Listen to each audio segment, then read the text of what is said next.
సందర్భంగా హైదరాబాద్లోని చర్చిలు ముస్తాబవుతున్నాయి. అబీడ్స్ గన్ ఫ్రౌడీలోని 150 ఏళ్ల చరిత్ర కలిగిన Saint Joseph cathedral church Christmas వేడుకల కోసం ముస్తాబైంది. ఈ పురాతన చర్చిని రంగురంగుల విద్యుత్ దీపాలు, స్టార్స్, క్రిస్మస్ ట్రీలతో అద్భుతంగా అలంకరించారు. చర్చి ప్రాంగణంలో థీమ్ సెటప్లు ఆకర్షిస్తున్నాయి.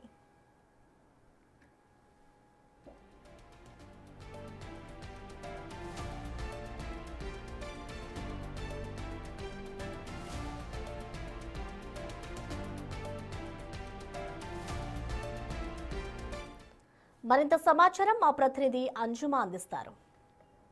క్రిస్మస్ పండుగ యేసుక్రీస్తు జన్మదినాన్ని పురస్కరించుకొని ప్రపంచవ్యాప్తంగా డిసెంబర్ 25న జరుపుకునే ముఖ్యమైన పండుగ.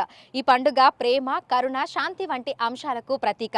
క్రిస్మస్ పండుగ వస్తుందంటే చాలు చర్చిలలో ప్రత్యేక ప్రార్థనలు, ఇళ్లను అందంగా అలంకరించుకోవడము, బంధుమిత్రులకి బహుమతులను ఇచ్చిపుచ్చుకోవడము అనేది ఆనవాయితీగా వస్తుంది. మరి క్రిస్మస్ పండుగ సందర్భంగా నగరంలోని చర్చిలన్నీ కూడా సుందరంగా మారిపోయాయి. ప్రస్తుతం మనం అబీడ్స్ గన్ ఫౌండరీలో ఉన్నటువంటి అతి పురాతనమైన సెయింట్ జోసెఫ్ కేథడ్రల్ చర్చిలో ఉన్నాము. ఈ చర్చ్ నిర్మాణం గనుక మనం చూసుకున్నట్లయితే కూడా ఇటాలియన్ శైలిని పోలి ఉంటుంది. ఆ వాస్తు శిల్పం అదంతా కూడా మనకు ఇటాలియన్ శైలిలోనే ఉంటుంది. అదేవిధంగా ఈ చర్చికి స్పెషల్ అట్రాక్షన్ పెద్ద గంటల గోపురం. శాంతియుత వాతావరణానికి కూడా ఈ చర్చ్ ప్రసిద్ధి చెందింది. 1820లో స్థాపించబడినప్పటికీ కూడా ప్రస్తుతం మనం చూస్తున్న ఈ నిర్మాణం 1869లో ప్రారంభమై 1875లో పూర్తయింది. అంటే 150 సంవత్సరాలకు పైగా చరిత్ర కలిగినటువంటి అత్యంత పురాతనమైనటువంటి అందమైన రోమన్ క్యాథలిక్ చర్చ్ ఇప్పుడు మనం ఉన్నటువంటి సెయింట్ జోసెఫ్ కేథడ్రల్ చర్చ్. ఈ చర్చిలో ప్రతిరోజు ఉదయం సాయంకాలం సమయంలో తెలుగు, ఇంగ్లీష్, తమిళ్ భాషలలో ప్రేయర్స్ కూడా జరుగుతూ ఉంటాయి. క్రిస్మస్కి సంబంధించినటువంటి సెలబ్రేషన్స్ అన్నీ కూడా ప్రారంభమైపోయాయి. నవంబర్ 22 నుంచి డిసెంబర్ 25 వరకు కూడా చర్చిలలో అదేవిధంగా క్రైస్తవుల ఇళ్లలో క్రిస్మస్ పండుగకు సంబంధించినటువంటి ప్రత్యేక ప్రార్థనలు, క్యారల్, సెలబ్రేషన్స్ అన్నీ కూడా జరిగిపోతున్నాయి. ఇక క్రిస్మస్ పండుగ అనగానే మనందరికీ గుర్తొచ్చేది క్రిస్మస్ ట్రీ. ఈ చర్చ్ ప్రాంగణంలో అత్యంత పెద్దగా మనకి క్రిస్మస్ ట్రీని కూడా ఏర్పాటు చేయడం జరిగింది. ఎంతో అందంగా చిన్న చిన్న LED లైట్స్ తోటి ఎంతో సుందరంగా తీర్చిదిద్దారు. అదేవిధంగా చర్చ్ ప్రాంగణం అంతా చూసుకున్నట్లయితే కూడా శాంతికి ప్రతీకగా నిలుస్తోంది.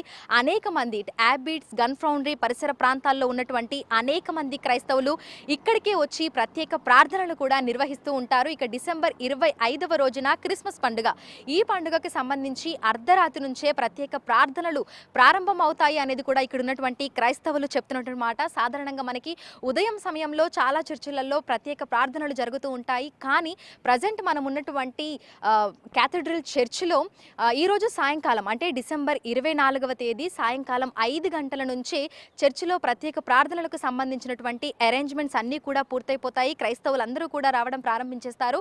ఇక 6 గంటల నుంచి ప్రత్యేక ప్రార్థనలు మాస్ స్టార్ట్ అయిపోతుంది. రాత్రి 10 గంటల నుంచి అర్ధరాత్రి 1 గంట వరకు కూడా ప్రత్యేకమైనటువంటి ప్రార్థనలు జరుగుతాయి అని కూడా క్రైస్తవులైతే తెలపడం జరిగింది. ఇక క్రిస్మస్ పండుగకు సంబంధించి నగర వ్యాప్తంగా ఉన్నటువంటి చర్చిలన్నీ విద్యుత్ దీపాలతోటి అందమైనటువంటి పూలతోటి ఎంతో అందంగా అలంకరించబడ్డాయి. సో ప్రస్తుతం మనం ఉన్నటువంటి సెయింట్ జోసెఫ్ కేథడ్రల్ చర్చ్ కూడా ఎంతో సుందరంగా ముస్తాబయ్యింది. ఈ చర్చికి సంబంధించినటువంటి ప్రత్యేకతలను గనుక గమనించినట్లయితే కూడా మనకి వాస్తు శిల్పం ఎంత అందంగా ఉంది అనేది కూడా చూడొచ్చు. అదేవిధంగా ఇటాలియన్ శైలిలో ఈ వాస్తు శిల్పం ఉంటుంది. పెద్ద పెద్ద గంటలు, అపోస్టల్స్ విగ్రహాలు, ముఖ్యంగా సెయింట్ జోసెఫ్ శిశు యేసును పట్టుకున్నట్లుగా ఉన్నటువంటి ఆ రిలీఫ్ విగ్రహం ప్రతి ఒక్కరిని కూడా ఇక్కడ అట్రాక్ట్ చేస్తుంది అని చెప్పొచ్చు. దాదాపు 150 ఏళ్లకు పైగా చరిత్ర కలిగినటువంటి ఈ పురాతన చర్చిలో అప్పటి నుంచి ఇప్పటి వరకు నిర్విరామంగా ప్రార్థనలు అనేవి జరుగుతూనే ఉన్నాయి. ఇక క్రిస్మస్ పండుగకి సంబంధించి చర్చ్ ప్రాంగణం అంతా కూడా ఎంతో అందంగా అలంకరించడం జరిగింది. సో మనం చర్చ్ లోపలికి ఎంటర్ అయ్యేటప్పుడే మనకు రైట్ సైడ్లో ఈ విధంగా అంటే యేసుక్రీస్తు జననం తెలిపే విధంగా కూడా మొత్తంగా ఇక్కడ ఒక థీమ్ లాగా ఏర్పాటు చేయడం జరిగింది. అంటే ఆయన పశువుల పాకలో ఏ విధంగా జన్మించారు, దేవదూతలకు సంబంధించినటువంటి ఆ శాంతి సందేశాలే కావచ్చు, వీటన్నింటిని కూడా రిప్రజెంట్ చేసే విధంగా ఎంతో అందంగా ఇక్కడ ఒక థీమ్ తోటి దీనంతా కూడా ఏర్పాటు చేయడం జరిగింది.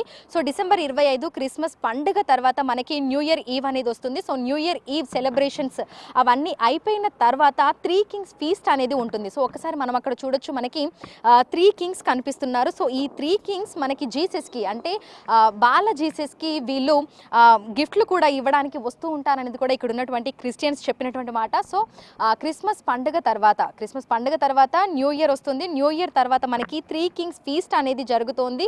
సో వీళ్ళందరూ కూడా వచ్చి జీసస్కి గిఫ్ట్స్ ఇస్తారు అనేది కూడా ఇక్కడ ఉన్నటువంటి క్రిస్టియన్స్ అయితే చెప్తున్నారు. సో క్రిస్మస్ పండుగ వస్తుంది అంటే కేవలం క్రైస్తవుల ఇళ్లలో మాత్రమే కాదు, అనేక మంది కూడా ఇళ్లలో క్రిస్మస్ ట్రీని ఏర్పాటు చేసుకొని వాటికి చిన్న చిన్న బెలూన్లు కట్టడము, అదేవిధంగా బల్బ్స్ ఏర్పాటు చేయడము, స్టార్స్ ఏర్పాటు చేయడము, ఇవన్నీ కూడా చేస్తూ ఉంటారు. సో నవంబర్ 22 నుంచి సెలబ్రేషన్స్ అనేవి ప్రారంభం అయిపోయినట్లుగా కూడా చెప్తున్నారు. సో ప్రజెంట్ మనం ఉన్నటువంటి అబిట్స్ గన్ ఫౌండరీ ఏదైతే మనకి సెయింట్ జోసెఫ్ కేథడ్రల్ చర్చ్ ఉందో, ఈ చర్చికి చుట్టుపక్కల ఉన్నటువంటి క్రైస్తవుల ఇళ్లలో దాదాపు ఈ నెల రోజుల నుంచి కూడా ప్రత్యేక ప్రార్థనలు, క్యారల్స్ జరుగుతున్నాయని కూడా చెప్తున్నారు.